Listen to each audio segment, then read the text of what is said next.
is brought to you by Head Start Basketball.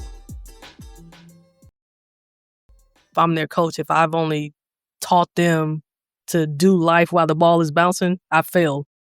For me in my coaching career, still to this day, that's my commitment, helping those athletes reach their full potential. Coretta Brown will be entering her 5th season as a women's basketball assistant coach at Eastern Kentucky University. She previously served 2 seasons as an assistant at Georgia Southern University. Before her time at Georgia Southern, Brown was an assistant at the University of West Alabama from 2017 to 2019.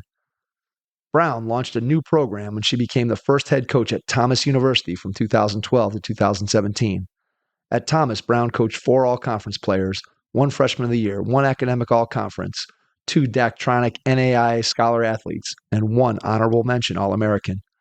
She has also had stops at Tennessee Tech, the Georgia High School Athletics Association, Georgia Tech, and the Women's Basketball Coaches Association. Brown graduated from the University of North Carolina in 2003, where she received a Bachelor of Arts degree in African American Studies with a minor in English. She holds the UNC record for three-point shots made with 251, which ranks 3rd in ACC history. Brown was drafted 11th overall by the San Antonio Silver Stars in the 2003 WNBA draft before getting traded to the Indiana Fever, where she played for 3 seasons. She played her final 2 years with the Chicago Sky. Brown traveled internationally during the WNBA offseason and competed in the FIBA World Championship tournament in Russia for Team USA. Hey Hoopheads, this month only our friends at Dr. Dish Basketball are giving you an exclusive $2,000 off, plus free shipping on your purchase of a Dr. Dish CT Plus, All-Star Plus, or Rebel Plus. Hurry to secure your savings before June 30th or while supplies last. Learn more at drdishbasketball.com and follow their incredible content at Dr. Dish B-Ball on Twitter, Instagram, Facebook, and YouTube. Mention the Hoopheads podcast and save an extra $300 on a Dr. Dish Rebel Plus, All-Star Plus, and CT Plus models. Those are some great deals, Hoopheads. Get your Dr. Dish shooting machine today. Hi, this is Dr. Bob Grzanek from the Energetic Sports Lab, and you're listening to the Hoopheads podcast. Coaches, you've got a game plan for your team, but do you have one for your money? That's where Wealth for Coaches comes in. Each week, we'll deliver simple, no-fluff financial tips made just for coaches. Whether you're getting paid for camps, training sessions, or a full season, Wealth for Coaches helps you track it, save it, and grow it. It's time to stop guessing and start building. Subscribe now at wealthforcoaches.beehive.com/subscribe and follow us on Twitter at Wealth for Coaches for daily money wins. Your money needs a coach. Start with Wealth for Coaches. Have a notebook and pen by your side as you listen to this episode with Coretta Brown, women's basketball assistant coach at Eastern Kentucky University. Hello and welcome to the Hoopheads podcast. It's Mike Klinzing here without my co-host Jason Sunkel tonight, but I am pleased to be joined by Coretta Brown, women's basketball assistant coach at Eastern Kentucky University. Coretta, welcome to the Hoopheads pod. Oh, thanks for having me, Mike. Thrilled to have you on. Looking forward to diving into all the interesting things that you've been able to do in your career. Let's start by going back in time to when you were a kid. Tell me about some of your first experiences with the game of basketball. What made you fall in love with it? It's kind of like love at first sight, I guess you could call it. I was introduced to the game at 5 by my neighbors, and I grew up typical country girl, grew up playing against guys, got roughed up, bruises, you name it. And I just loved every part of it, every part of the game. So I've been literally love at first sight is the best way I could describe it. So when you were a kid, did you grow up playing other sports in the neighborhood besides basketball, or was it just basketball as your first love and kind of always stayed there? I tried, I tried everything from the softball, the baseball. They wanted me to join the soccer team, and it was just always basketball. Like when I say literally I was that kid that would just walk around with a basketball in hand, that was me. It was just strictly basketball. All right. So as you develop your passion for the game, as you start to go from elementary school to middle school, junior high, high school, how do you go about improving yourself as a player? How do you balance out working by yourself on your game versus finding pickup games in the neighborhood versus eventually getting and playing some summer AAU stuff, which I know back in the time when you were playing, just like for me, it was a quite different looking AAU landscape. But just what was your process for getting better as a young player in the game? It was, like you said, just constantly playing, trying to find the pickup games wherever I could, and like I said, all of my neighbors were all guys and they were really the only ones outside. And so whether it was my neighbor to my right or to my left or across the street, wherever it was, I was just trying to find that game. And I even back then, look at it now, I'm about to date myself, but I used to watch VHS tapes on Michael Jordan. And so for me, I would study those tapes and then I'm going to my backyard, which was a dirt court, and I'm going and trying to mimic every move that I just saw so that the next pickup game, best believe you're about to see this move that Michael Jordan just did. And I'm probably going to put my tongue out too if I make it. So it was kind of just, just that constant rotation of studying and watching games, on the TV and going out back, working on my ball handler or whatever move I just saw on the TV and then trying to implement it by just playing, really. Did you have an adult in your life, whether an early coach, a parent, somebody that kind of took you under their wing from a basketball perspective? I would say really my high school coaches. So I had two at the time. They were both guys who were very passionate about the game. And, I think they taught me what they knew at that time. And like you said, the AAU landscape was different. So I grew up in Neville's, Georgia, which super small town. We had one stop sign. That's it. Like, that's how small the town was. And I would have to drive to Atlanta to like actually play in tournaments. And so I think for me, playing on that bigger circuit of AAU, because back then you didn't have a million AAU teams, you had to actually like make the team. And so Right, exactly.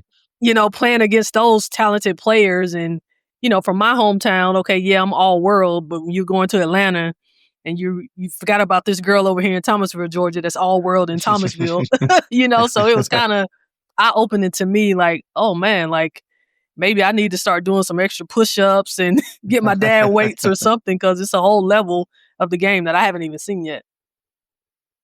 When you think about the way that you grew up in the game and the way you developed, and then you think about the way that the girls that you're coaching on the college level today, how they came up in the game, how do you sort of compare and contrast? I'm not saying that one is better than the other, but just thinking about the differences between the way that you grew up in the game versus the way players come up in the game today. Yeah.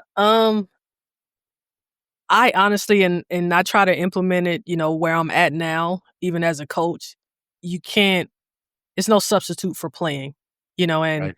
I'm a huge player development. Like that's my niche. I love player development on and off the court, but it's just no substitute for playing the game. Like that's what we're all working towards at the end of the day.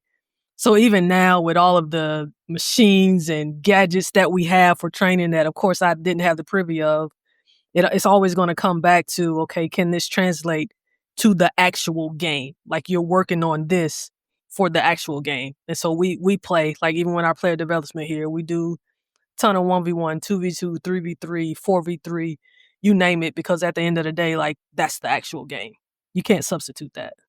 That is so true. And I think that it's one of the things when I talk to coaches and when I think about my own upbringing in the game, and I graduated from high school in 1988 and graduated from college in 1992. So we're talking a long time ago.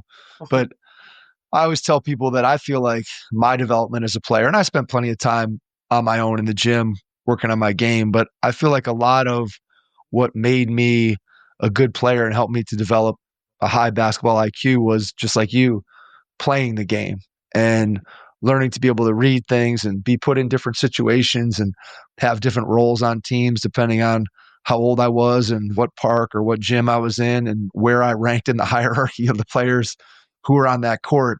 And that just allowed me to be able to develop skills and just ways of reading the game that I don't think, as you said, you can't really get that from a drill. You can't really get that from a trainer. You can't really get that from just going and being in a workout by yourself and working on your shot or working with the shooting machine or whatever it might be. And so I always feel like that's the one thing whenever I talk to coaches, they always talk about how in their practices and in the things that they try to do, that they always are trying to give players the opportunity to play the game in a practice setting with decision making involved in it, simply because, again, players today, I don't think, play as much in terms of pickup basketball as players from the era where you grew up in or the era that I grew up in, where we were just playing pickup basketball all the time and you could pick up some of those subtleties of the game. Nowadays, kids are always playing, right? There's a scoreboard, there's a coach on the sideline, their parents are probably watching. So the ability to maybe experiment the way you did on the dirt court in your backyard and just trying to emulate Michael Jordan's moves, not many kids are doing that same thing today anymore. And it's just interesting when you think about how the game used to be, and then you think about coaching and trying to develop those same skills, those same IQ type things as a coach, that it still comes back to playing the game, which I always find to be interesting. So how do you think about that in terms of designing your practices? And I'm kind of jumping a little bit ahead, but just want to get your thought on that as a coach, how you put together a practice to kind of help players develop that IQ, that feel for the game.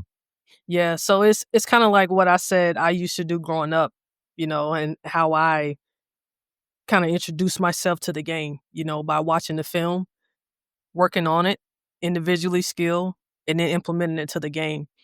So it's the same with the players. We're going to meet them where they are. Okay, this is where you are today. Tomorrow, this is where we're going to be. We're going to watch film on it, on the workouts. We're going to work on it individually. You're doing the individual workouts.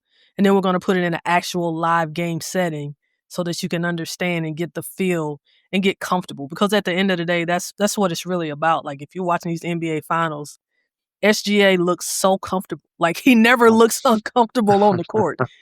Like he's just so comfortable out there. And I think that's where the confidence comes. Like when you're working on the individual skills and then you implement it to a game and you can see like how it's working, it becomes like a drug. Like you just become addicted to that process of the continual knowledge. And I think all of the great ones have it. They have it. Like LeBron has that drug. Michael Jordan had it. Kobe, rest in peace, he had it. Like they're just so addicted to that continual growth. And for me, having played and now coaching, that's what it looks like. You watch it, you study it, you work on it individually, but at the end of the day, it comes back to that live 5v5 play. I think that the correlation between those two things that you just talked about, in terms of you've got to be able to put in the work, as you said, is sort of a process to go through it individually first and then be able to incorporate that into the team. And then by putting in all that work, all the guys you just mentioned, right? What are they known for? Their semi-maniacal work ethic of just putting in the time.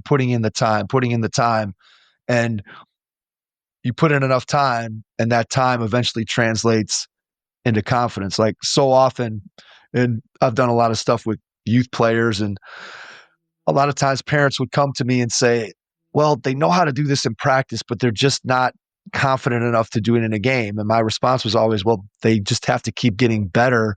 And eventually, as they get better, that's where your confidence comes from. Sometimes you shouldn't be confident because your skills don't warrant that confidence. And I think what you're talking about is giving your players an opportunity to work on their skills to the point that when they get into the game, they have that comfort level like you're describing with Shea in the finals and that type of thing, where a player looks like they're not doing this for the first time. They've already done this hundreds or thousands of times in practice, and that's why they look so comfortable on the floor. Mm-hmm. I'm really huge on that. I always tell my players, in the game of basketball, much like the game of life, anything becomes a fundamental if you work on it enough. Like anything, like I didn't get my D1 scholarship by being a shooter. I wasn't. I just loved the game. And like you said, I worked my behind off. Like I was literally addicted to the game and I just loved the game and I worked hard. I didn't become a shooter until about my sophomore, junior year. Because I grew up playing against guys. I had the ugliest form you could have ever seen in the game of basketball.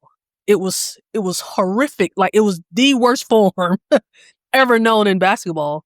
And so I had to work on that. Like, it took me about 2 years to actually work on form shooting because it was so bad because I used to get my shot blocked.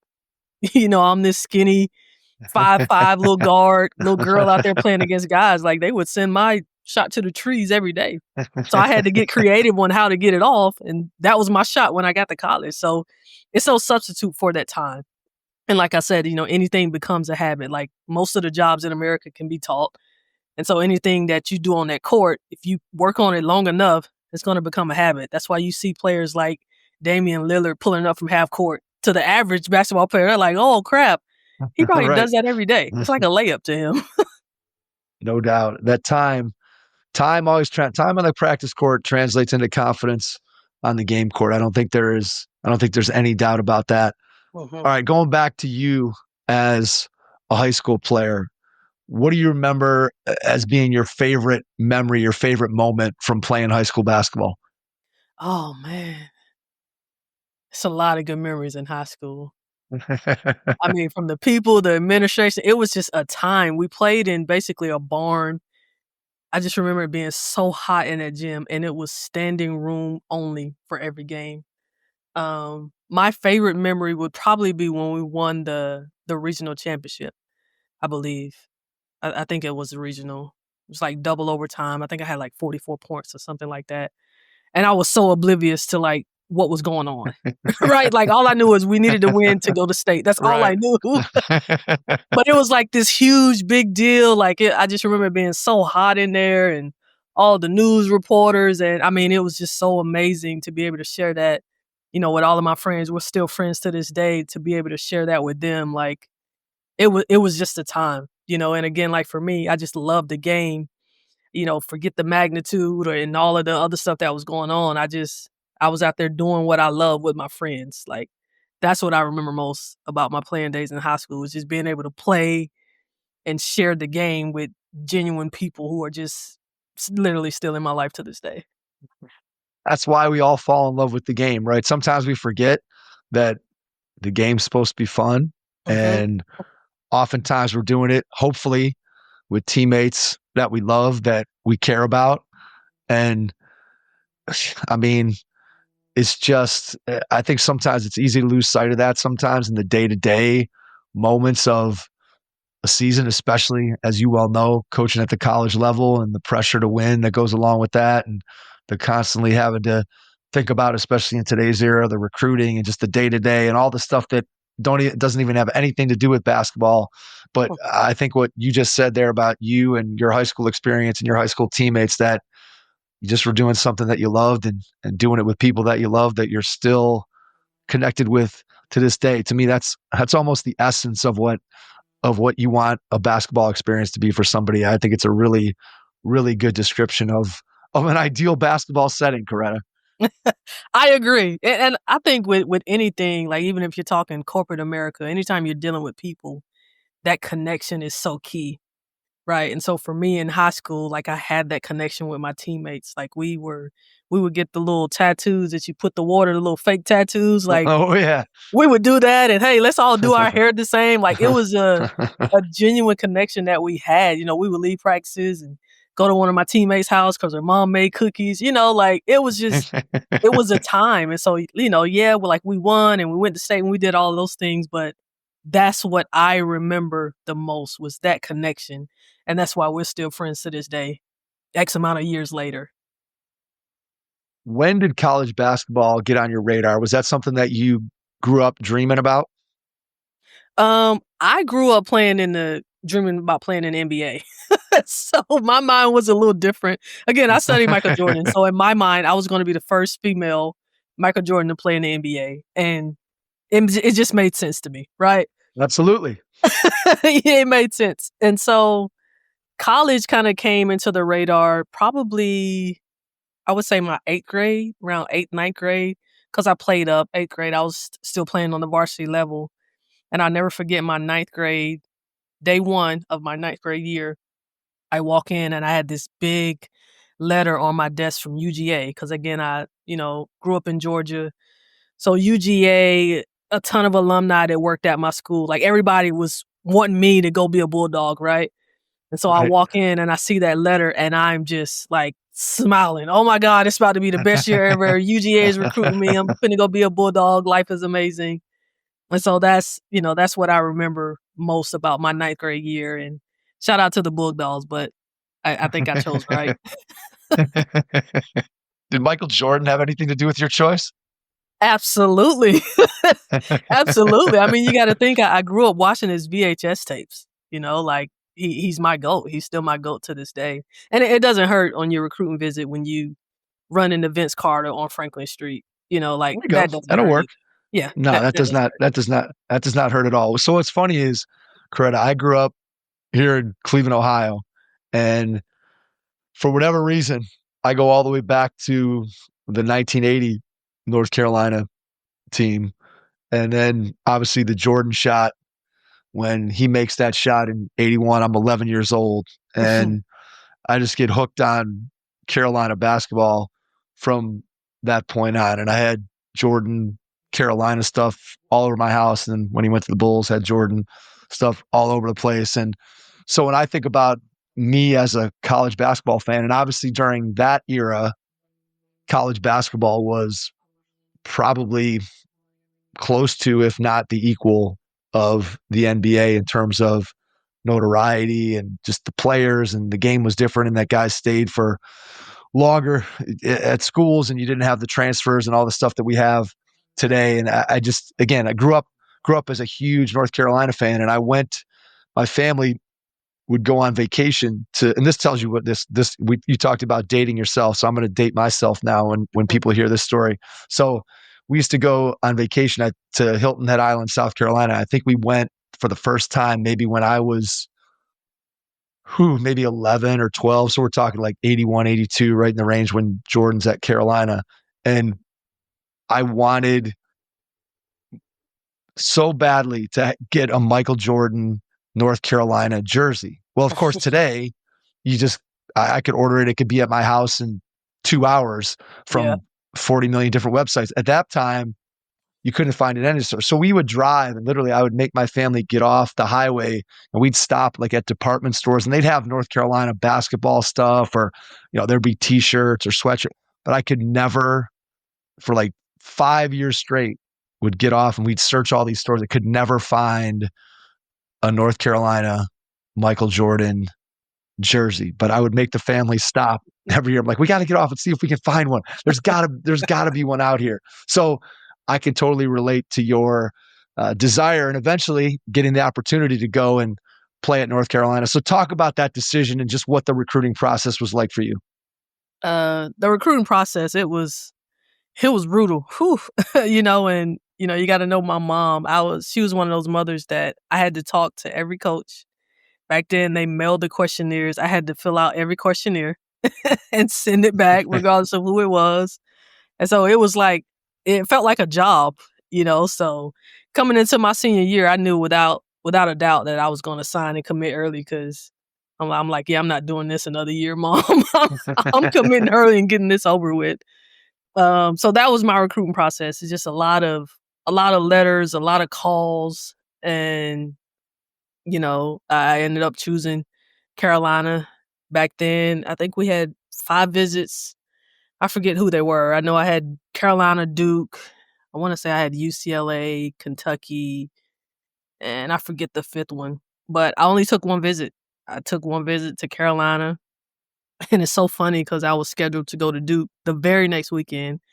And I think I ended up calling Carolina about 2 days after the visit and said, hey, I'm coming. It's funny sometimes how you set foot on campus and you just know. My daughter, go ahead. It's like I said, growing up a huge Michael Jordan fan. So of course they played off of that. And I think just being there and, it's like, okay, this is what Michael Jordan did. Like the GOAT played here, like I'm going to be playing like where he actually played, and like wearing his shoe, like actually wearing his brand. And then you meet the Vince Carters of the world. And then you learn the knowledge of the 94 team. Like, hey, they actually won a championship back in 94. And I'm like, oh man, like this is amazing. And I think the thing that really sold it for me, like you talked about the connection, with my high school players that I had, like on the visit, it just felt like home, Yeah. and it's hard to describe, but it's just, I just had that feeling, and my parents were there. My mom felt it too. Like it was just genuine. Like these are going to be family. And like even the upperclassmen who were on the visit that I never played with, we're still cool to this day. Like we literally still talk. Like they'll call me and, hey, my daughter's playing. What do you think about this? Call me and ask me for coaching advice and stuff like that. So it's still that family feel to this day. And I'm a huge family person. It's always been like that, even in high school. And I think that's really the thing that sold me on Carolina. Like even with our men's team, it's legit a family, And you mentioned you being from Cleveland, Mike. Shout out Jawad Williams. He's just got the Yep. assistant job with the Cleveland Cavaliers. That's another Tar Heel, So it's a real family, and I think that's one of the things that's so beautiful about it, and I hope it continues with this new landscape of the NCAA and people only being there for a year, but if you stay, it's some great connections that can come out of it. Definitely. It's going to be interesting. That's one of the things that I think from talking to coaches on the podcast and off, that lots of people at all levels of the game have talked to me about in terms of just, can we continue to develop that same family atmosphere, that same connection between players if players are staying for a year, staying for 2 years, and are moving into the portal so quickly? And I think that's one of the areas that coaches are, I don't know if struggling is the right word, but they're just trying to figure out how to navigate that so they can make sure that they continue to build the kind of team culture and camaraderie and connection. Like when I hear you talk and about your high school teammates, about the experience that you had at North Carolina and the connection that you still feel, goes back to what I said earlier. That's the kind of experience that you want. Like the wins and losses, don't get me wrong, everybody likes to win. I like to Mhm. win. You like to win. But ultimately, when you think back about your experience, the individual games kind of fade away into the background. And in the moment, those are the most important things, right? Like when you were playing, I'm sure, and even while you're coaching, like in the moment, winning or losing that game or your performance as a player, that's the foremost thing on your mind. And yet when you look back at it after having time to have had a perspective, I think that those wins and losses kind of fade into the background. And what you really think about is, who were the people I was doing that with and what was the atmosphere like? And I don't know if I'm describing accurately kind of what you felt, but that's kind of how I look back on my experiences. Yeah, I remember the wins. I remember the losses. I remember the successful seasons, maybe the ones that we weren't as successful. But what I mostly remember is the people that I did it with and what that experience was like. So I don't know if that's describing accurately kind of how you feel about things. Absolutely. It's kind of goes like that saying, people never forget how you made them feel. And Yep. so kind of my approach to it now, even with the transfer portal, I may be in a young lady's life for not even a year. We're talking a couple of Mhm. months. Right.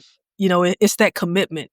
It's that commitment to them that even when they start their professional careers overseas, and I actually just was texting not too long ago with a player that I coached about 5 years ago. Hey, this is what I'm seeing. Or they may call, hey, coach, I got this question. Like they still call me coach to this day. Even the players that I coached over a decade ago, like every time they, Yep. hey, coach, like you're you're forever coach to them.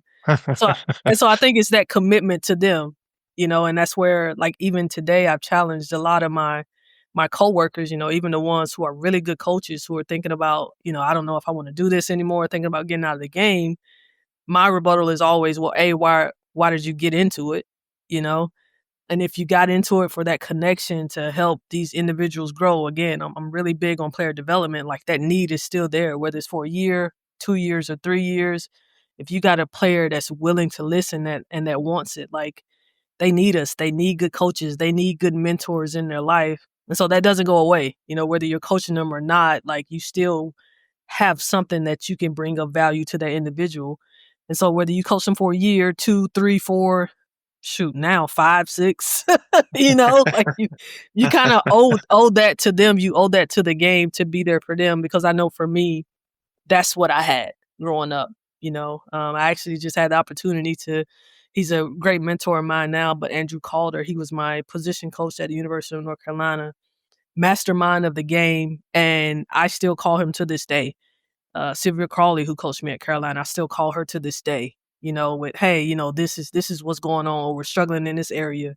What can you see? Because, kind of like my players are doing to me, in my mind, he's going to always be coach, like even though he doesn't even coach anymore, but that's kind of how I know him, and that role doesn't change. So I think even now with the transfers and stuff, again, like those players, they, nobody just comes into the game winning. Nobody comes into the game greatness. Somebody's going to help you along the way to do that, and I've been so honored to be able to coach some of these young ladies, to have the opportunity to help them do that, to help them get that overseas contract, and not just get it for 1 year, but continue to stay over there and thrive in it. So I've been super blessed to be able to do that. And I don't take that role lightly.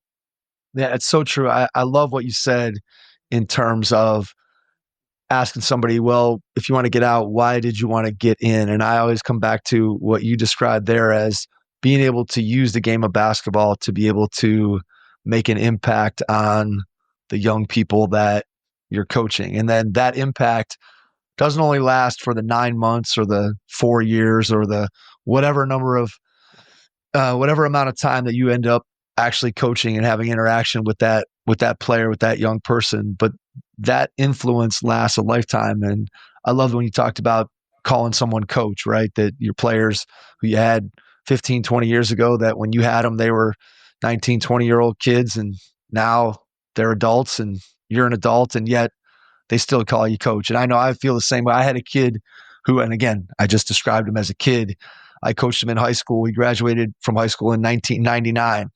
And he sent me a text like 2 days ago and just said, hey, coach, wanted to let you know that my college team is getting elected as a group to our college Hall of Fame. And just wanted to let you know and say thanks because you were a huge part of my journey. And Wow. just called me coach. And whatever, I don't know how old he is, 40 years old now at this point, and still calls me coach. And conversely, I have coaches that I had, whether it was high school or college, when I see them, and I'm a 55-year-old man, and I still would never call them by their first name, would never say, hey, Mr. So-and-so, would always just, hey, coach, how you doing? And I think that there's just that, it's just that sign of respect and knowing what those guys did for me, not only in my playing career as a basketball player, but also just as a human being and the impact that they had on me. And I can just feel as you're talking how important that piece of it is to you to be able to have an impact on the young women that you get an opportunity to interact with day in and day out. And it's a powerful thing. Not everybody gets to use something that they love to be able to have an impact on people. And that's something I always come back to over and over again when it comes to the coaching profession. Oh man, it's like the gift that keeps on giving, because Absolutely. whether I'm getting paid or not, like I would be doing this. Like even if I work at a bank, I'd be coaching somebody rec league or something, And There you go. it's kind of like what you said earlier, Mike. The wins matter. Of course, every coach wants to win, but it's that development. Like that's really the matrix. Like that's Yep. what it should be judged on. And you don't forget that. Like I don't forget how my game grew under my coach. And so for my players, that's what I want them to remember. Like, man, or even off the court, like, man, I was really struggling mentally with this. And, I remember Coach Brown calling and checking on me and, popping up on me at my apartment to make sure I was good. Like, that's what they're going to remember. That and the trips. They always remember the Yep. trips. that we For take. sure. No doubt about that. The time in the hotel and on the bus or on the plane or Yep. in the airport or whatever. Yeah, those are some of my best memories for sure as a player. There's no question. Was coaching on your radar at all while you were playing, or were you strictly focused on trying to be the best player that you could? And obviously, you had a great career at North Carolina. We'll talk about your experience playing in the WNBA here in a minute. So clearly, the level of play that you were able to reach was higher than most players. But were you at all thinking about coaching during your playing career, or was that something that you didn't think about until you were all done? Absolutely. I kind of thought about it a little bit, probably around my junior year in college. Of course, senior year, I'm strictly focused on going pro. Like it's strictly WNBA at that time. And so while I'm playing in the WNBA, it was really cool. They actually had a WNBA internships that they used to do back then, to where current players would have an opportunity, in the off season to go internship with different companies. It was really, really cool. And you were still paid through the WNBA. And so I chose to go and work for the WBCA, which is the Women's Basketball Coaches Association. I was an internship for them in Atlanta. And, just being in that office, with the Bettys of the world, like who are pioneers in the game of women's basketball coaches, I was like, okay, I think I do kind of want to do this coaching thing when I'm done playing. But back then, I'm still young, I didn't have that much body fat. So I'm like, this is far down the line, right? Right, exactly. Yeah, I'm like, this is far down the line, but this is cool. This is cool to think about. And so, yeah, I think doing that internship, I kind of, because you're on the phone, I'm talking with the different coaches, and I'm like, yeah, I think coaching is definitely going to be in the calling for me. And it was. Was it the people and just, I'm trying to think of the right way to phrase it. Just, did you feel like those were your people when you were talking to coaches? Like, yeah, I want to be able to have these conversations eventually for the rest of my life. I think it was just the love for the game, because I knew the ball was going to stop bouncing at some point, right? For me, unfortunately, it stopped a little earlier than I would like with the injuries. But I'm just like, and that's why I love the program that the WNBA had. It was kind of like, what's next after you finish playing?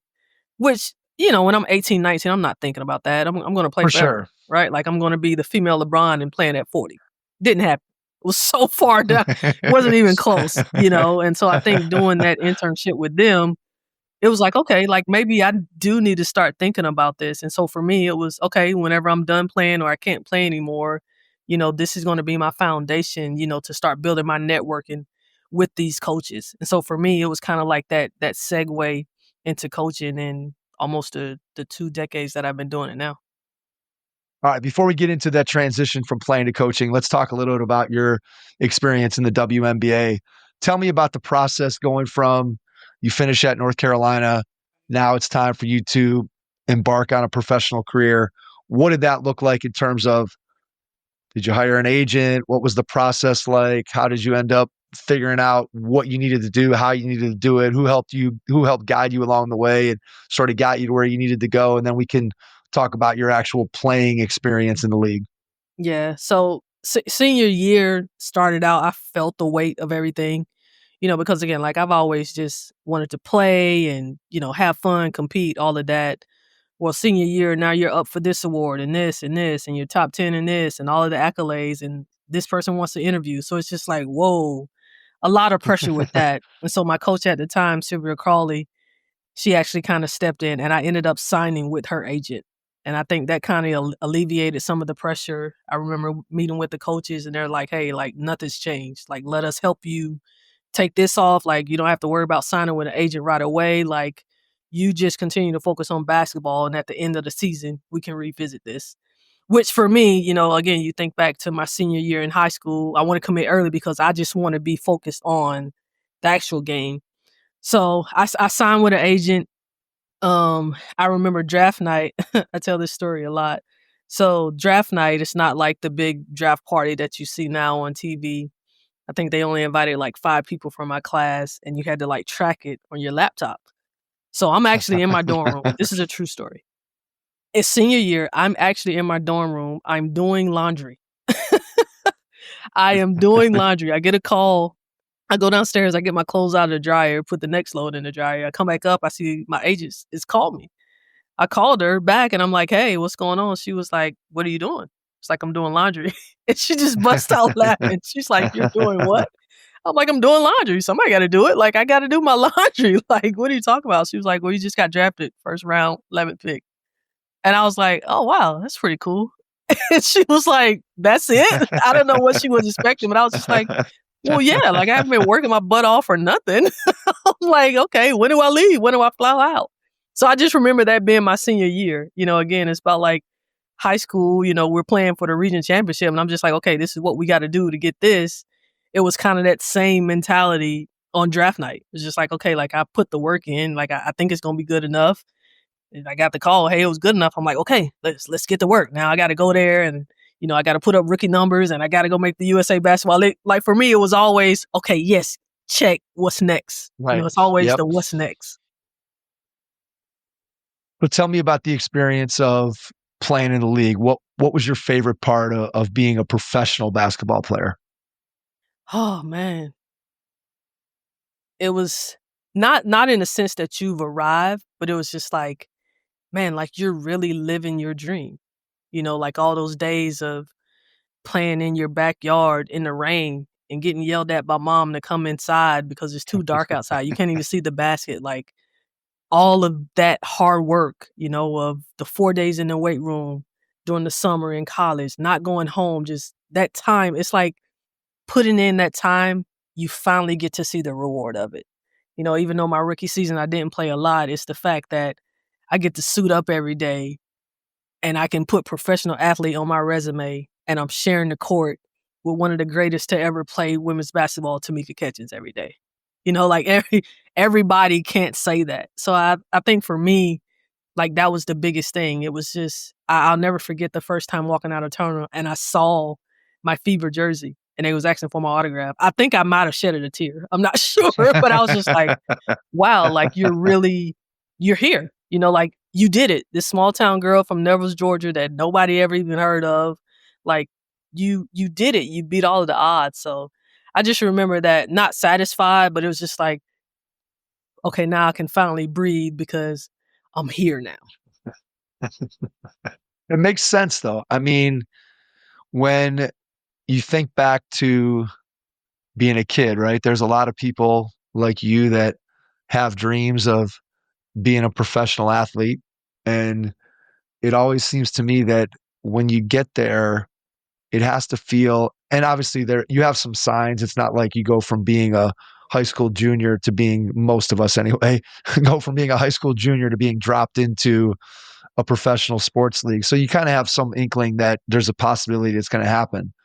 But I know I always feel like it would be almost surreal to walk out, like you mentioned Tamika Catchings, right? So you've watched her on TV, you've seen her for years as one of the best players in women's basketball.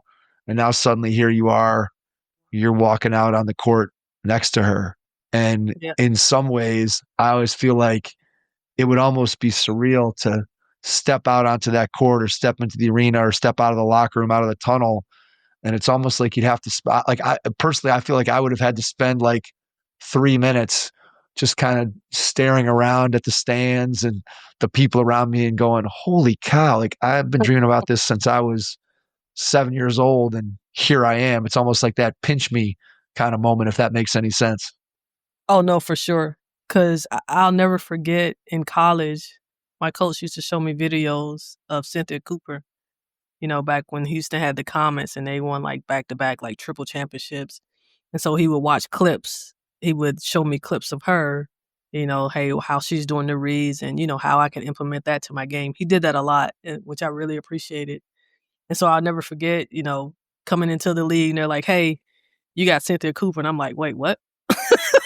Like, I don't want to put me on the other guard. Like, what? I can't guard her, or it's like you going to New York and they're like, hey, you got Becky Hammond. She's hitting like three threes in my face. And they're like, get your hand up, rookie. I'm like, well, Jesus Christ, like I was there.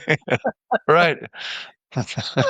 So you never forget those moments, and again, like Absolutely. It's just, to be able to stand in the corner. I tell people all the time, like I had one of the easiest jobs in the world.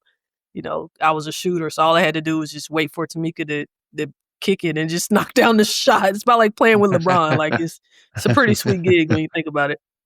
Absolutely. Well, you better make them. You better make them That so your part. star player That doesn't. part. So your star doesn't get mad at you, right? Yeah, as long as you're knocking them in, you're good.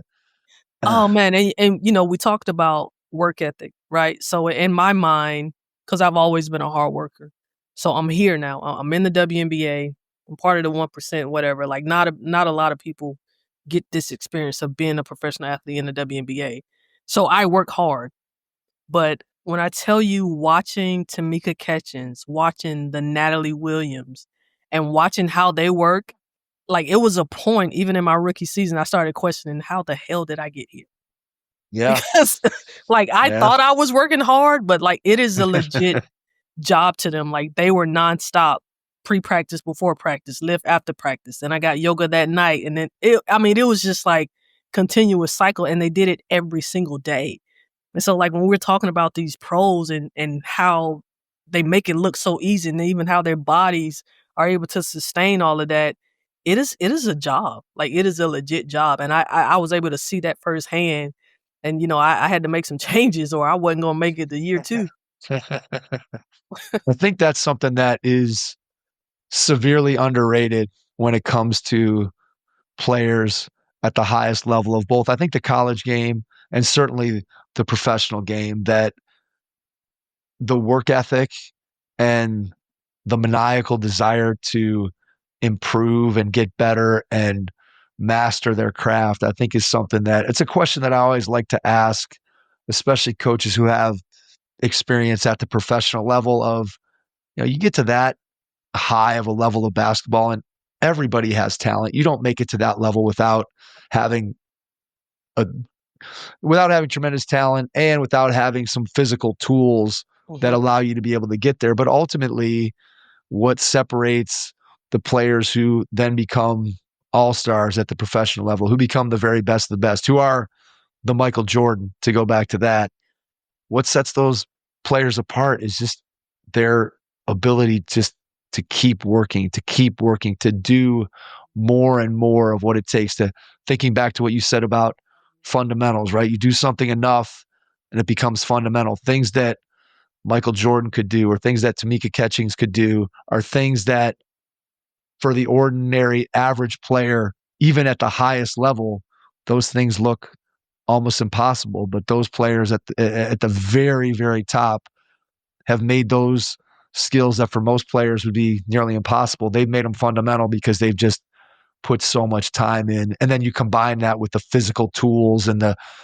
just the skill level that they have, that they've developed over the course of their careers. And it's what makes the best the best. Oh, absolutely. Hands down. I remember even off-season training that I did in Atlanta with my trainer.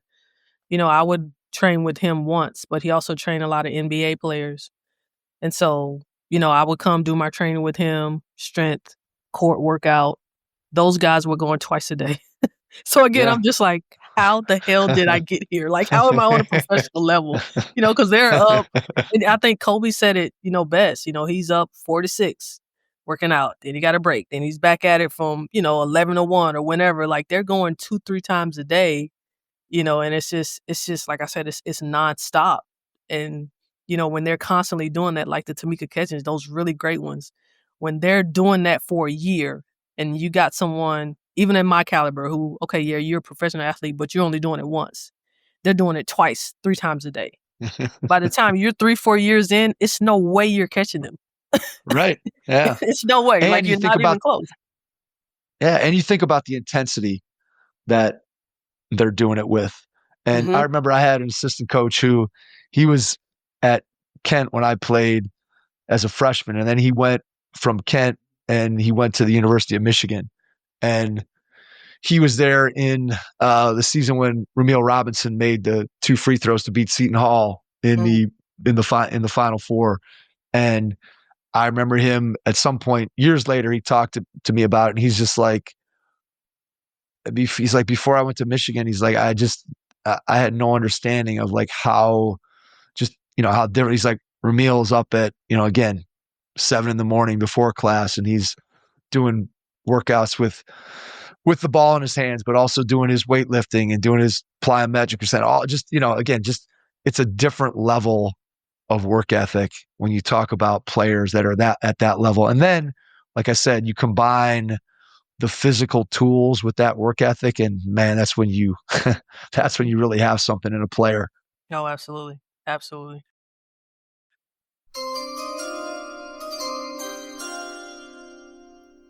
High school and middle school basketball program directors, listen closely. Coaches are expected to do far more than just coach. You know this.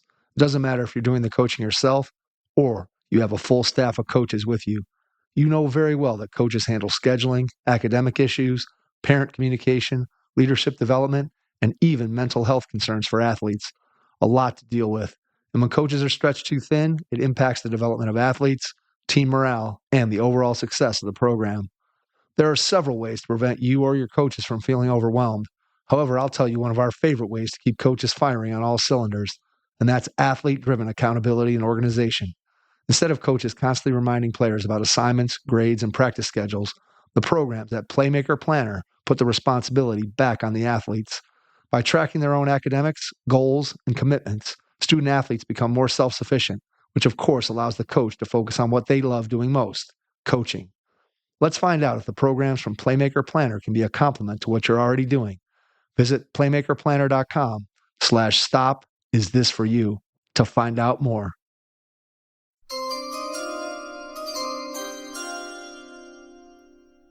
All right, tell me about the transition from coaching. Obviously, injuries cut your career short as a professional. Mm-hmm. You have to sort of pivot, and now you go back to your experience with the Coaches Association, and you start thinking, hey, coaching may be a direction that you want to go.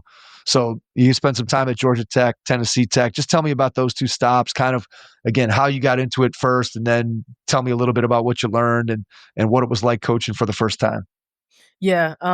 So like I said, the internship with the WBCA, met the head coach at the time for Georgia Tech. So kind of was more in an administrator role there.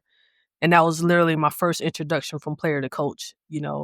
I was able to sit in on all the coaching meetings, watch all of the workouts. And it's an adjustment, coming from player, because you're the one now that's basically being catered to the one that's doing the catering.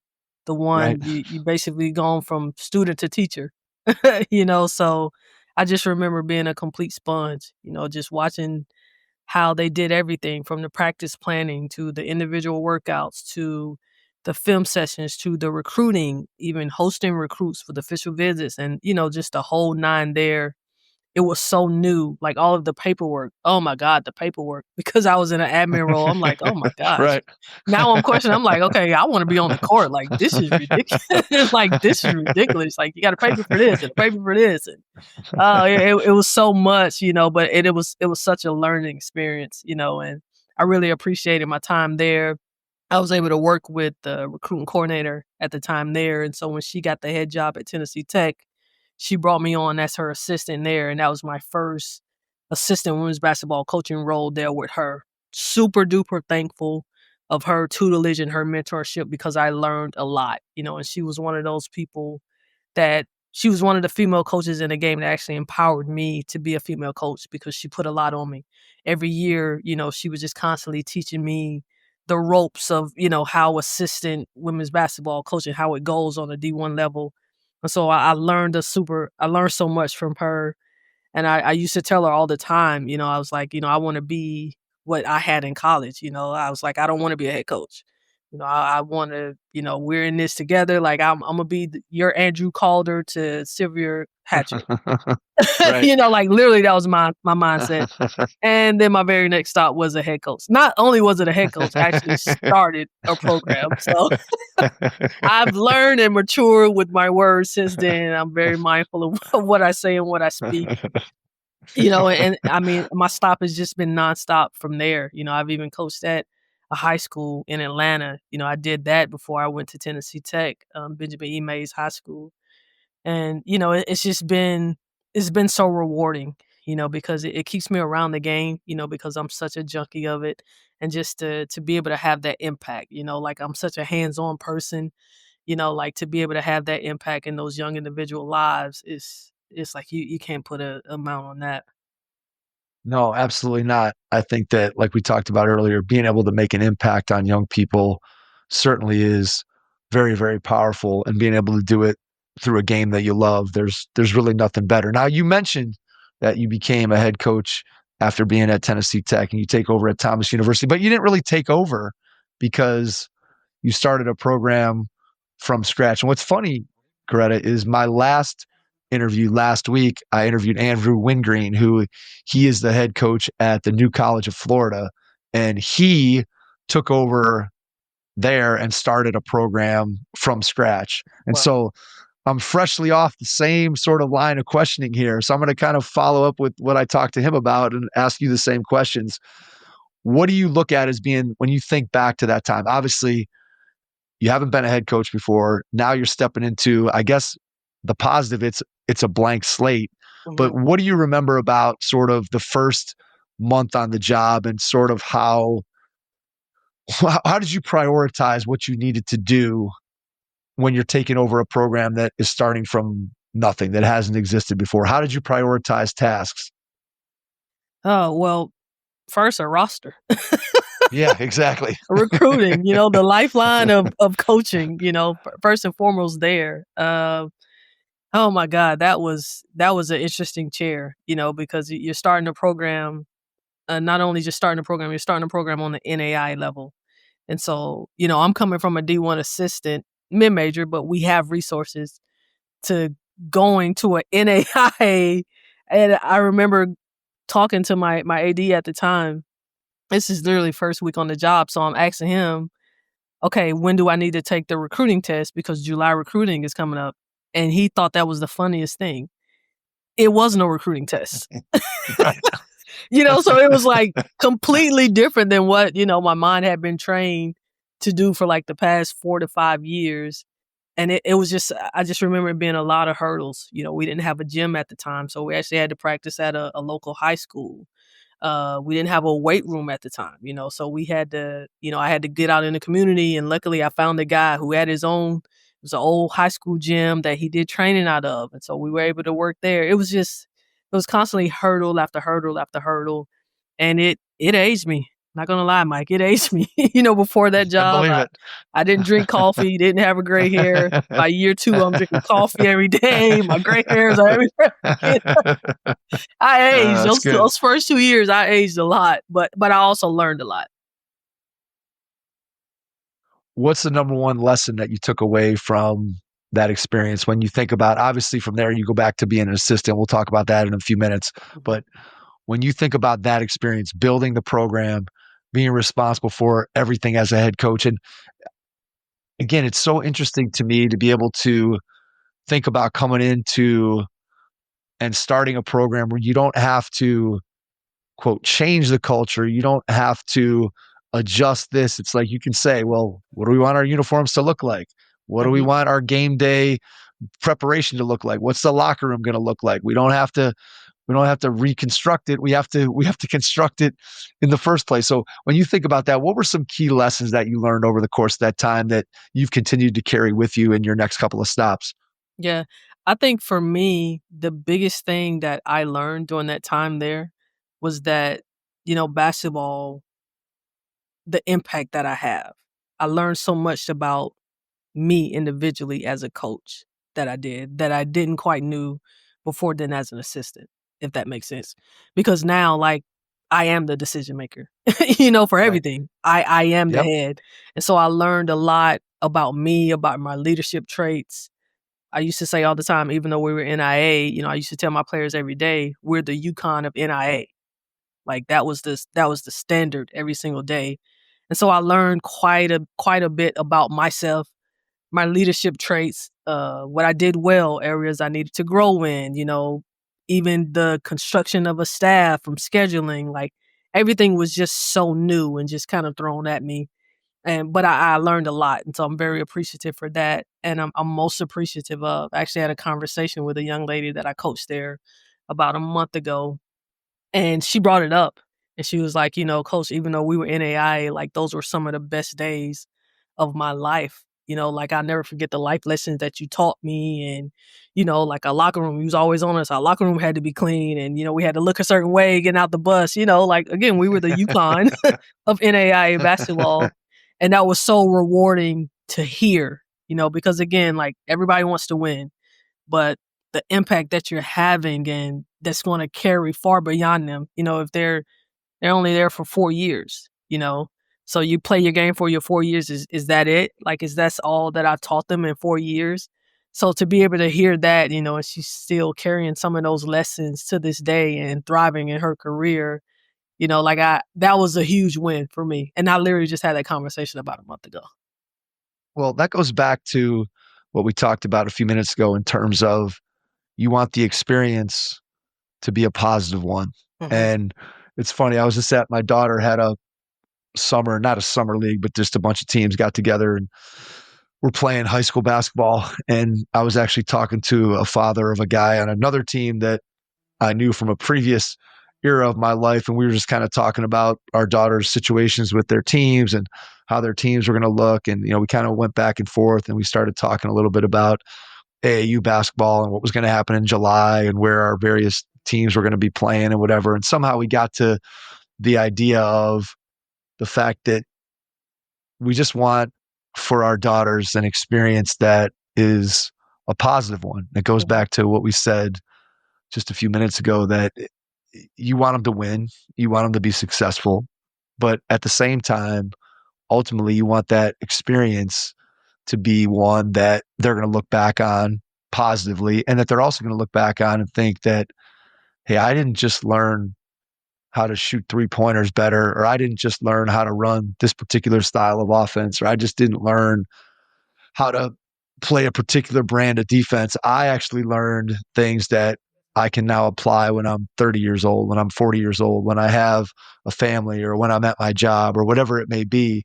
And I think that when I hear you talk about that conversation with the young lady that you coached, like, to me, that's what it's all about. And it's all about it no matter what the level of basketball is that you're at. So many people don't have a perspective on ultimately, like, what are you trying to get out of the game? I'm talking now maybe more as a parent than as a coach, but what do I want my child to get out of their experience playing basketball? I mean, sure, I want them to reach their potential, whatever that potential may be, but for different players, that's different levels. Some players may top out as a JV basketball player in high school. Some players may top out as a Division III college basketball player. Some players, like yourself, get an opportunity to play at the professional level. But ultimately, I want them to have a good experience, and I want them to get more out of it. So here's you, someone who reached the very top of your profession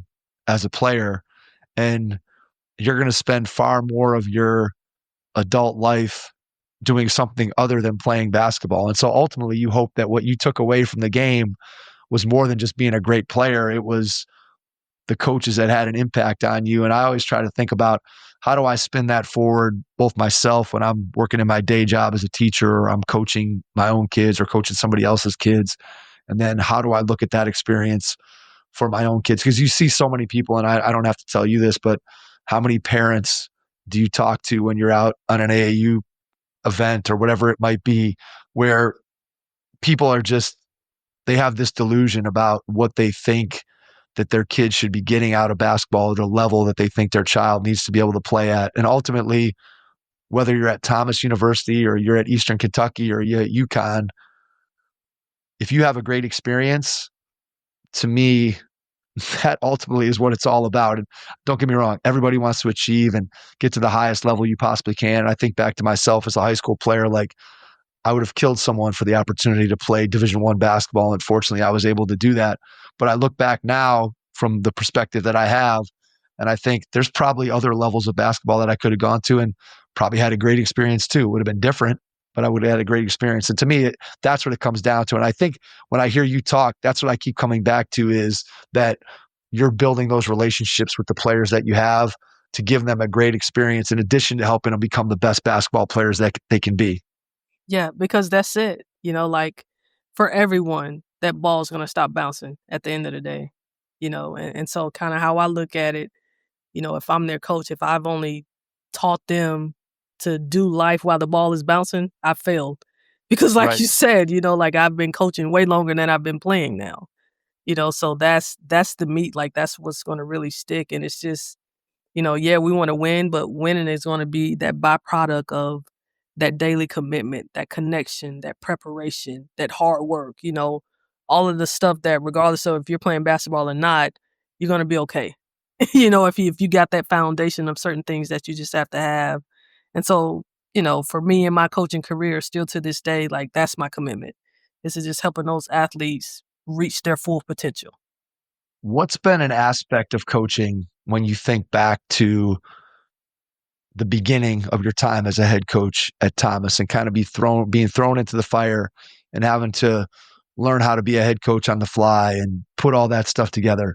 What's an area of coaching that you feel like maybe at the beginning you weren't very good at, or maybe it wasn't your strong suit. And then over the course of time, you've slowly developed that into something that you have made it a strength, or you made yourself feel very comfortable in that area. In other words, what's been a great area of growth for you in coaching since you first took that Thomas job? Just that connection with the players, like I talked about. I think when I took the job at Thomas, you know, I had to learn that every player is not me, if that makes sense. And I think a lot of coaches miss that in a sense, to where they're still trying to make it about them and, the whole comparison thing. I Yep. may have a player that, hey, coach, I don't want to go to the WNBA. I don't want to do what you did. Like I just want to, I just want a good experience with around some great people and, have a nice college playing career and, get married and be a teacher or whatever. And not that anything wrong with that, but I think for me and my growth, like I had to learn that, like, hey, like you could say that you're the UConn of the NAIA and that's great, but you may not get every player that wants to go to the Final Four. Maybe they're playing a game because they love competing, or whatever it is. Just learning the different personalities and finding a way to still connect with those people. And it's literally just meeting them where they are. You may have an okay player. Okay, how can I make this okay player good? You may have a good player. Okay, how can I make this good player elite? You may have an elite player. How can I make this elite player great? So again, it's always just that 1% better mentality of meeting that player where they are. And okay, this is fine. This is where you are today, but we're not going to stay here. Like we're going to work and we're going to strive for something bigger and greater. And, I think being the head coach at Thomas, first time head coach, in my mind, everybody's going to be great. This is, forget the good elite. No, forget all that. Everybody's going to be great. And so I kind of had to learn to just, kind of meet the players where they are and then groom them to their full potential there, because everybody's different. Yeah, that's a hard thing sometimes to wrap your head around. I found that it took me a long time. And to be honest, I don't know if I ever really have fully gotten over it when I think about, just again, talking like you did in terms of myself as a player and my approach to the game and the way that I went about things. And when I would see players that would be on a different track, maybe than the one that I was on, Mm-hmm. it was easy to get frustrated of, Mm-hmm. why don't they want to do X? All they got to do is just this, or this little bit of extra, or put this little bit of extra time in. And you eventually have to come to realize and accept to some degree that not everybody wants the same things out of the game. As you said, not everybody approaches it in the same exact way. Not everybody gets ready for a game in the same way. Not everybody handles a loss in the same way. I remember the guy that I coached with my first year when I was an assistant varsity high school coach, and he and I would sit on the bus after losses. And of course we're pounding our head on the back of the seat, and we're angry if we lose a game. And then you hear kids in the back, they're kind of laughing and joking around. And we would be like, how can they be laughing and joking around after we just lost this game? Like, it doesn't make any sense. And then eventually you come to the realization that the way they're handling it is probably healthier than the way we were handling it. They were able to go through, play as hard as they could, do what they did, and then the game was over and they were able to move on and get ready for the next phase of life. Whereas, as you know, as a coach, you're carrying that stuff with you, Mm-hmm. and you got to be really careful about taking all that home and having it just impact your mental health and just your state of being. And it's hard though, because you tend to look at obviously the game through your own lens. Yeah, it's so hard. And even to this day, one of the things that I'm probably most proud of is to just let it, like you said, after the game, when I was at Thomas and we lost, I wish you would crack a joke. I wish you would even smile. Right. Yeah. you Yeah. know but it's just like, Uh-huh. like even with grieving, people grieve different way, so you can't expect everybody to respond and say the same things. Like it's just unrealistic. And so I've learned to just let it. So even now, after a game, win or loss, it's just less is more. I'm not going to get in there. I try not to get long-winded, even though they claim I be giving sermons. It's way shorter than it used to be. But, it's just like, let it, because, I need time to, kind of work through my emotions. I need to go back and watch it. Did I really see that and dissect it? And it's so funny. So I had one of the players that I worked with this past year. She wanted to work on her defense. And so again, player development. So we do a workout and it's just a defensive workout. And we're just working on, different footworks and being physical, getting through the screens, all the things. And so the very next game, like we're both excited about our next film session because we're like, oh, you crushed it. Like you was really good defensively this game. So we watched about the first 5 minutes of film and she looked at me and she was like, well, coach, it's not as good as I thought. I was like, yeah, tell me about it. But that's the beauty of film, and I tell players all the Yeah. time, and I've had to learn that as a coach. It's never as good as you thought. It's never as bad as you thought. It is amazing when you think, and now film is so ubiquitous. Do you guys film practice at Eastern Kentucky and watch the Yep. practice film every day? Yep. Yeah. So like that's something, again, I played in college from 1988 to 1992.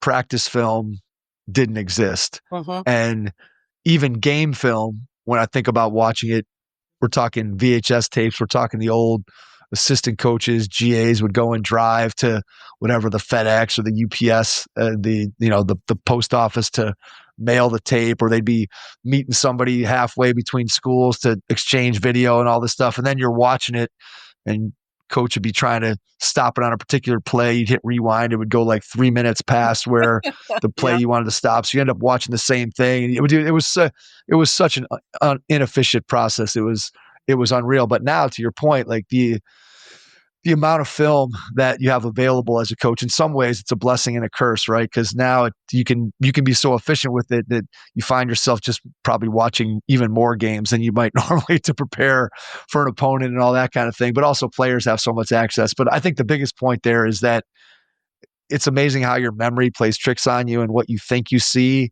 in the moment. And then you go back and you actually watch it on film.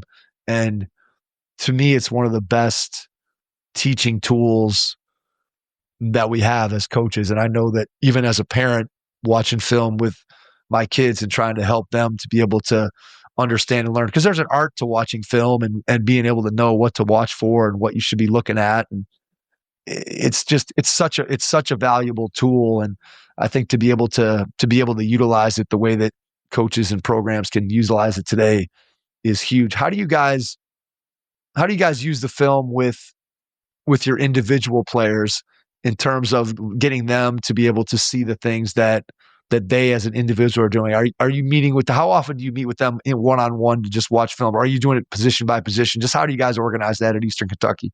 Yeah, so I do it one-on-one. So Okay.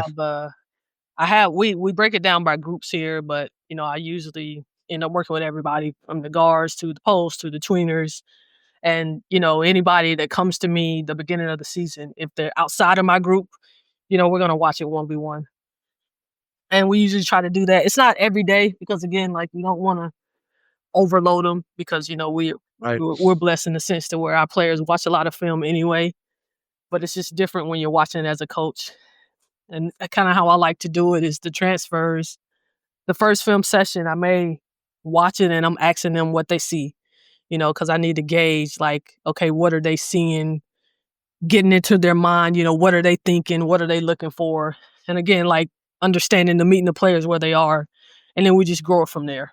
So I think the film sessions have to be conversational. Like I don't want it to be a film session to where we're just watching film and I'm talking at you. Like it's conversational. What do you see? Okay, well, this is what I see. Did you see this? The 2-on-1 on the backside.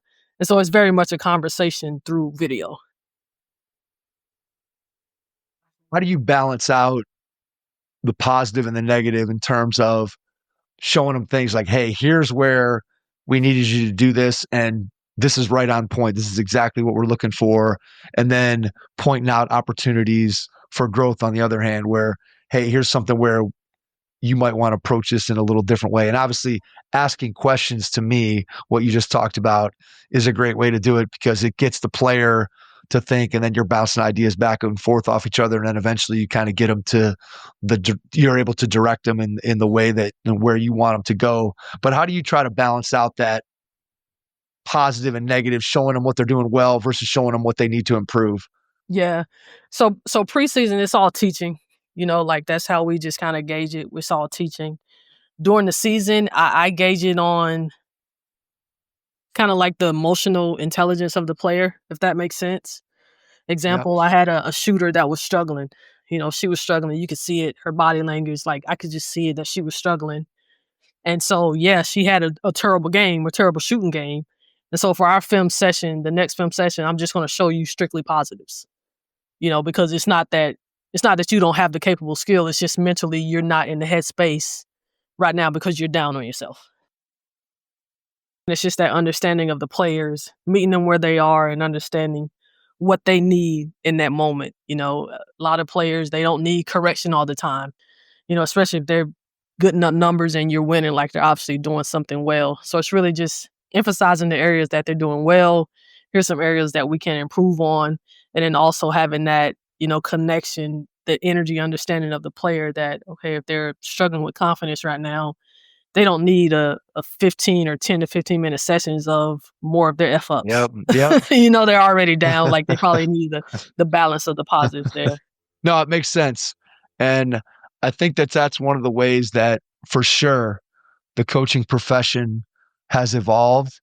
And I feel like back in the day that there was a lot of, we're just pointing out the negative and we're trying to correct that and we're pointing out everything, and sort of the mental game of helping a player maintain / build / rebuild their confidence. I'm not sure if you go back 20, 25 years ago that there were that many coaches that were concerned about the mental side of the game and doing what you just described. And so I think that's one area when I look at the coaching profession as a whole, I think that's an area that the coaching profession has definitely evolved in a positive way to be able to impact players, not just physically, but also mentally, to give them tools to be able to, because sometimes we forget too, right? That you're coaching 18, 19-year-old young women who are still trying to figure themselves out. And if we're constantly breaking them down and never building them back up, sometimes we get to places that we don't ultimately get the best performance out of them because we haven't given them the tools to be able to unlock that in themselves. Yeah, totally.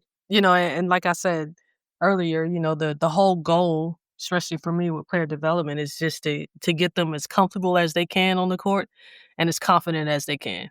Because without that confidence, you're not cooking with anything anyway. So that's really the goal of it.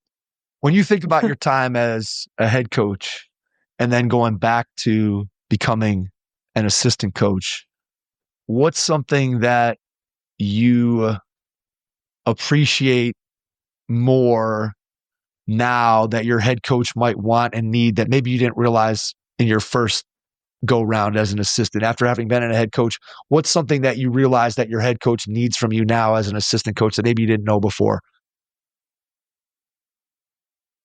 Um, I think just that open and honest dialogue. Like again, like you win Right. with people, and I'm a firm believer that the connection is key in that.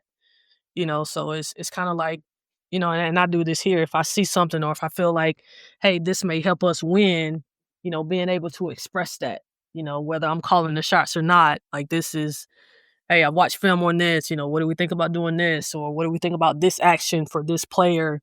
And just being able to have that dialogue there, whereas, my first time when I was assistant around, it was very much just, okay, what you need me to do, coach? It may have been a little forward thinking, but not to the degree that it is now. Because, I'm constantly thinking, okay, if I was a head coach, what would I want in an assistant? And then that's what I try to be, and, at the end of the day, it's about the people, like we've been talking about, the connection and, the people feeling confident and the family feel, all the things that these recruits say, that they want, and just giving that to them on a daily basis and making sure that I'm the best assistant that I can be for my boss. All right. Final two-part question. Part one, when you look ahead over the next year or two, what do you see as being your biggest challenge? And then the second part of the question, when you think about what you get to do every day, and I guess I can already predict what this answer is going to be, but what brings you the most joy? So your biggest challenge and then your biggest joy. My biggest challenge in coaching? Yes, let's keep it. Yeah, we'll keep it on the professional side. Okay. My biggest challenge in coaching right now is it's probably going to be trying to get this body in the best shape that it possibly could be in. Again, I'm such a hands-on individual. Like I know that about myself. I love being on the court. If I can be on the court for 8 hours of the day, I would be. So I think that's my biggest challenge right now. It's just, getting my body ready to handle that. Like the players are getting ready to come back next week, So again, I'm on a detox this week, getting my body ready to be on that court nonstop with the player development, because those players, they don't really care about my age. They just, coach, I need my shot. I need my percentage to get better, so just making sure that I'm my best self there to be able to help them reach their full potential. And you said the second part of the question was remind me again. Biggest joy. Oh, the impact. The impact. My biggest joy in coaching is the impact that I get to have on these young adults' lives. And again, it's just meeting them where they are, and then the small part that I get to play for however long I'm in their life to help them reach that full potential. And I've been blessed to coach a lot of young ladies and even some young men that I mentor along the way to still be able to be in their lives that, they still call and ask for advice or, hey, coach, can we do a workout or whatever? And it's been really cool and it's been very rewarding. For me, that's really a win. The championships are nice, but to be able to have that kind of impact on a daily basis, like that's such a win. That's great stuff, Coretta. I don't think there's any doubt about that. When I think about coaching, that to me epitomizes what it's all about. Before we wrap up, I want to give you a chance to share, how can people get in touch with you, find out more about you, find out more about the program? So whether you want to share social media, email, website, any and all of those, please do so. And then after you do that, I'll jump back in and wrap things up. Okay. Yeah. They can find me on IG, Gifted14. I know it's not my name, but that's my username. I'm on LinkedIn as Coretta Brown. And yeah, that's about all of the social media extent that I have. But, my email is always available. I'm constantly asking questions from young coaches who want to get into business or you name it. So I'm pretty much available. I'm pretty much an open book. What you see is what you get. And I'm all about growing the game of women's basketball. That's for sure. Coretta, cannot thank you enough for taking the time out of your schedule tonight to join us. Really appreciate it. And to everyone out there, thanks for listening. And we will catch you on our next episode. Thanks. Your first impression is everything when applying for a new coaching job. A professional coaching portfolio is the tool that highlights your coaching achievements and philosophies, and most of all, helps separate you and your abilities from the other applicants. The Coaching Portfolio Guide is an instructional, membership-based website that helps you develop a personalized portfolio. Each section of the Portfolio Guide provides detailed instructions on how to organize your portfolio in a professional manner. The guide also provides sample documents for each section of your portfolio that you can copy, modify, and add to your personal portfolio. As a Hoopheads Pod listener, you can get your Coaching Portfolio Guide for just $25. Visit coachingportfolioguide.com/hoopheads to learn more. Thanks for listening to the Hoop Heads podcast, presented by Head Start Basketball.